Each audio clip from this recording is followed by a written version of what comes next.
हाँ, आप अपनी स्क्रीन पे देख सकते हैं कि हम लैंडर मॉड्यूल 23 अगस्त 2023 भारत के लिए एक ऐतिहासिक दिन।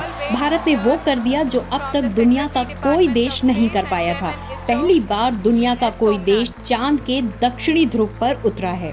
भारत के अंतरिक्ष इतिहास में इसे सबसे बड़ी घटना कहें तो आश्चर्यचकित होने की जरूरत नहीं है, क्योंकि ऐसा अब तक कोई देश नहीं कर पाया था। वैसे तो भारत से पहले अमेरिका, रूस और चीन चांद पर सॉफ्ट लैंडिंग करा चुके हैं, लेकिन चांद के दक्षिणी ध्रुव पर कोई नहीं उतर पाया है। जिस देश में साइकिल और बैलगाड़ी से अंतरिक्ष कार्यक्रम की शुरुआत हुई थी, उसका अंतरिक्ष कार्यक्रम दुनिया को अब दिशा दे रहा है।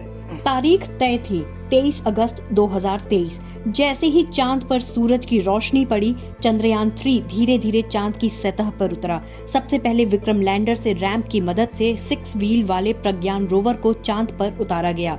धीरे धीरे ये बाहर आया। इसरो ने इसे कमांड देना शुरू किया और इसने अपने पहियों के जरिए ही चांद की जमीन पर भारत का राष्ट्रीय चिन्ह, अशोक स्तंभ और इसरो का लोगो बनाया, और इस तरह इसरो ने चांद पर भारत की छाप छोड़ दी। वैसे तो जो सफलता चंद्रयान 3 ने हासिल की, वैसी ही कोशिश रूस ने भी की थी, लेकिन रूस का लूना 25 आखिरी समय में चूक गया और क्रैश हो गया, जबकि चंद्रयान 3 ने इतिहास रच दिया। चंद्रयान 3 की सफलता के बाद दुनिया भर में स्पेस रेस और तेज हो गई है। पहले भारत, फिर रूस और अब जापान। 14 जुलाई को जब भारत ने चंद्रयान 3 को चांद के लिए रवाना किया था, तो इसका अंदाजा किसी को नहीं था कि आने वाले दिनों में चांद पर जाने की होड़ मच जाएगी। भारत के बाद 10 अगस्त को रूस ने करीब 47 साल बाद एक बार फिर से मून मिशन लॉन्च किया। इसे नाम दिया लूना 25। रूस के बाद 26 अगस्त को जापानी मून मिशन की लॉन्चिंग है। बैक टू बैक दुनिया के 3 देशों का चांद पर इतना इंटरेस्ट क्यों बढ़ गया है? आखिर चांद पर क्या होने वाला है? चांद में इंटरेस्ट सिर्फ भारत, रूस और जापान का नहीं है, बल्कि अमेरिका और चीन भी पहले से ही चांद को लेकर काफी इंटरेस्टेड हैं। करीब 55 साल बाद 2025 में अमेरिका एक बार फिर से चांद पर मनुष्य को भेजने वाला है। अमेरिका ने इस मिशन को नाम दिया है आर्टेमिस 2। आर्टेमिस 2 से पहले साल 1969 में नील आर्मस्ट्रांग चांद की सतह पर उतरने वाले दुनिया के पहले व्यक्ति थे। भारत का चंद्रयान 3 एक मानव रहित स्पेस मिशन है, लेकिन चीन ने 2030 तक इंसान को चंद्रमा पर उतारने का ऐलान किया है। अपने इस मिशन से चीन चंद्रमा पर मानव को भेजने वाला अमेरिका के बाद दूसरा देश बन जाएगा। लेकिन अंतरिक्ष को लेकर चीन के इरादे सिर्फ चंद्रमा पर इंसानों को भेजने तक सीमित नहीं है, बल्कि चीन स्पेस की रेस में पश्चिमी देशों से आगे निकलना चाहता है। ऐसे में बड़ा सवाल ये है कि जब इंसान अब तक धरती और समुद्र के रहस्यों को नहीं सुलझा पाया है, तो वो चांद को लेकर इतना सेंसिटिव क्यों है? जिस तरह से दुनिया में चंद्रमा को लेकर नई दिलचस्पी जगी है और पृथ्वी के इकलौते प्राकृतिक उपग्रह की छानबीन को लेकर एक नई होड़ पैदा हो गई है, उससे सवाल उठता है कि आखिर चांद में ऐसा क्या है जो इसे हर कोई पा लेना चाहता है? कहीं कोई योजना चांद पर कब्जा करने की तो नहीं है? इसका जवाब है 1 साल पहले रूसी अंतरिक्ष एजेंसी रॉसकॉस्मोस का एक ऐलान। पिछले साल रूसी स्पेस एजेंसी ने घोषणा की थी कि वर्ष 2040 तक वो चंद्रमा पर एक कॉलोनी बसाएगा, यानी इंसानी बस्ती, जहां सांस लेने के लिए ऑक्सीजन, पीने के लिए पानी और खाने का सामान होगा। लेकिन सवाल ये है कि ये होगा कैसे? दरअसल ये माना जा रहा है कि चांद के दक्षिणी ध्रुव पर पानी और ऑक्सीजन हो सकता है। अगर पानी है तो वहाँ खेती हो सकती है और जीवन भी बसाया जा सकता है। ये भी माना जा रहा है कि चांद पर ऐसे कई खनिज और केमिकल्स हैं जो धरती पर मौजूद नहीं है। हीलियम 3 उन्हीं में से एक है, जिसके पीछे दुनिया भाग रही है। ये केमिकल धरती पर बहुत सूक्ष्म मात्रा में पाया जाता है। हीलियम एक नॉन रेडियो एक्टिव तत्व है। इंसानों के लिए भविष्य में क्लीन एनर्जी का स्रोत बन सकता है। ये यूरेनियम से 100 गुना ज्यादा ऊर्जा पैदा कर सकता है। विशेषज्ञों के मुताबिक अगर 3 चम्मच हीलियम लिया जाए और उसका फ्यूजन करवाया जाए तो ये 5000 टन कोयले के बराबर होगा। अमेरिका और चीन समेत दुनिया की स्पेस एजेंसियां इसीलिए चंद्रमा तक पहुंच रही हैं। चांद पर मौजूद हीलियम की तुलना अगर धरती से की जाए तो ये उसके मुकाबले कुछ भी नहीं है। धरती पर ये मात्रा बहुत कम पाई जाती है, लेकिन यही हीलियम 3 चांद की मिट्टी में रेगोलिथ में 10 लाख टन है। जिस देश के हिस्से में हीलियम 3 आएगा वो माला माल हो जाएगा।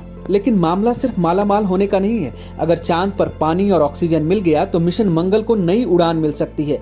स्पेस में मंगल ग्रह पर जीवन की संभावनाएं तलाशी जा रही हैं। 1960 से लेकर अब तक मंगल के लिए अनगिनत मिशन लॉन्च हो चुके हैं। अमेरिका और रूस इनमें सबसे आगे है। भारत, चीन और यूरोपीय अंतरिक्ष एजेंसियां भी इस लिस्ट में शामिल हैं। अंतरिक्ष विज्ञानी मानते हैं कि मंगल ग्रह पर दुनिया भर की अंतरिक्ष एजेंसियों की नजर है, लेकिन धरती से इसकी दूरी ज्यादा होने की वजह से सिर्फ गिने चुने मिशन ही सफल हो सके हैं। क्योंकि एक समय ऐसा आता है जब चंद्रमा धरती और मंगल ग्रह के बीच से गुजरता है।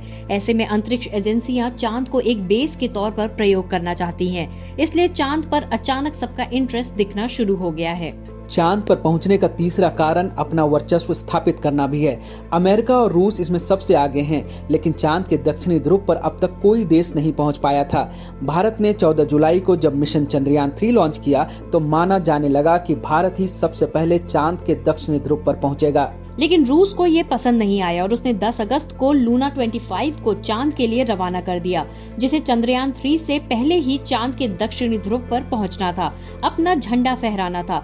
रूसी स्पेस एजेंसी रोसकॉसमॉस ने भी अपनी इस महत्वाकांक्षा को खुलकर सामने रखा है कि चांद के दक्षिणी ध्रुव पर सॉफ्ट लैंडिंग कराने के मामले में रूस दुनिया का पहला देश बनना चाहता है। यहाँ अगर भारत के चंद्रयान 3 और रूस के लूना 25 की तुलना करें तो लूना 25 की स्पीड ज्यादा जरूर थी, लेकिन चंद्रयान 2 से सबक लेते हुए इसरो ने इस बार पूरी तैयारी की थी कि मिशन अधूरा ना रहे। दरअसल चांद पर पहले झंडा लहराने की ये रेस आज की नहीं है, बल्कि 1960 के दशक में शुरू हुई थी। उस वक्त अमेरिका और सोवियत संघ के बीच ये होड़ थी कि चांद पर सबसे पहले इंसान को कौन उतार सकता है। पृथ्वी की कक्षा में पहला सैटेलाइट स्थापित करने, अंतरिक्ष में पहली बार इंसान को भेजने और मानव रहित मिशन को चांद पर उतारने के मामले में रूस ने बाजी जरूर मार ली, लेकिन अपोलो मिशन के जरिए अमेरिका ने चांद की सतह पर पहली बार इंसान को उतारा और यह इतिहास में दर्ज हो गया कि अमेरिका ने चांद पर सबसे पहले मनुष्य को उतारा है। अमेरिका का अपोलो कार्यक्रम 1972 में खत्म हुआ। इसके 5 दशक बाद भी आज तक अमेरिका के अलावा कोई और देश चांद पर इंसान को उतार नहीं पाया है। अब 2025 में अमेरिका ही फिर से चांद पर मनुष्य को भेजेगा और इसमें उसे सबसे ज्यादा मदद मिलने वाली है चंद्रयान 3 से। इसलिए भारत की ये कामयाबी सिर्फ भारत के लिए नहीं बल्कि पूरी दुनिया के लिए महत्वपूर्ण है। द ड्राफ्ट का आज का ये एपिसोड आपको कैसा लगा? कमेंट बॉक्स में अपनी राय दीजिए। अगर आपको हमारा ये एपिसोड अच्छा लगा तो दोस्तों से वीडियो शेयर कीजिए और हाँ, अगर अब तक आपने सब्सक्राइब नहीं किया है तो हमारे चैनल को तुरंत सब्सक्राइब कीजिए।